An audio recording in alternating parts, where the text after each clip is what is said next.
pandemic, childcare centers were given funds to help them stay open and benefit families.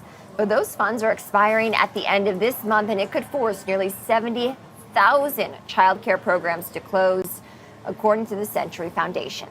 So to give us more insight into how parents can navigate this, David Peters, the founder of the David Peters Financial Group, is joining me now. David, what exactly is expiring? Well, so during the pandemic, the government was giving child care centers some additional funding in order to help them keep their doors open. And that funding is going away. And so what we're worried about is we are worried about the fact that without that additional funding, those centers are going to have to somehow make up for that cash flow. And so while, it's possible that they could look to maybe cut costs somewhere, the most likely response is going to be that they're just going to raise rates. And that could certainly make things a whole lot tighter for American working families. Okay, so higher prices certainly is one adverse effect. Other ways, David, and maybe more specific ways that this could affect families? Well, I think that it makes it just tougher for families to work. I mean, I think that, it makes it so that now they have to worry about what they are going to do with their children in order to allow them to work. It also may force families to make some decisions around possibly, one parent maybe staying home in order to take care of the children in order to avoid that cost. Some families might decide that, hey, that reduced cost might be worth actually one of the parents not working. Another option, of course, is maybe trying to find a new job that is maybe paying a little bit higher. But I think especially right now, that might be a tough thing to do. So how should families navigate these changes and the potential closures of some of these key locations? Well, there's no real easy answers, but I do think that there probably are some options. One is that you could look for childcare maybe within your neighborhood, maybe friends, family, things like that. That may be an option. It may also be an option, like I said, to possibly have in a situation where it's a two-earner household, maybe having one of the parents stay home with the children.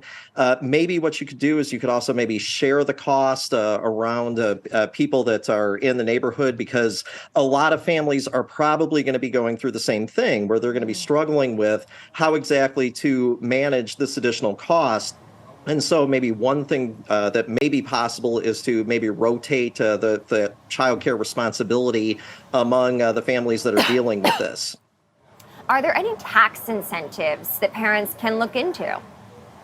So one of the major tax incentives that is out there is the dependent care credit. The thing to remember, though, is that with the dependent care credit, it is generally going to be available if you are having either a center or a child care provider care for your child while you are working. The one thing that won't qualify, that may be an option for families and an option that they may want to weigh, is maybe if you have an older child and a younger child, you can't take the child tax credit for paying your the dependent care credit. You can't take that if we're just paying the older child to take care of the younger one. So it would have to be to a center or to a child care provider that's out there in order to take advantage of that credit. But that is something that can mitigate some of the cost. How would you budget for a change like this if you are a family, David? I think that if you are looking at this as an additional cost that you need to take on, I think that we need to take a hard look at our budget, look at things like how we are getting to work, try to look for lower transportation cost opportunities. Maybe that's taking public transportation, maybe it's carpooling. I also think that working remotely may be a possibility, perhaps looking for a situation where you are able to work remotely so that you can take care of your child at the same time.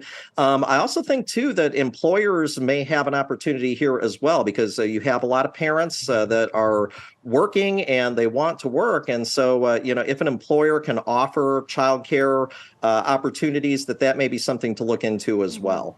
Anything else, David, that parents should know ahead of the end of the month expiration? I think that the big thing that I have been telling clients, and I think a lot of financial advisors are talking to their clients about, is to look at ultimately after-tax cash flow. I mean, childcare can be very expensive, and so it's worth looking at not only, where can we cut costs in other parts of our budget, but also looking at that possibility of, perhaps, trying to share the cost among other families that are in the same situation, or even, again, having one of the parents stay home to take care of the child. I think that those are options that we need to look at. But whatever we do, we need to look at what's going to ultimately result in the best after-tax cash flow for the family. All right, David Peters. David, thank you so much.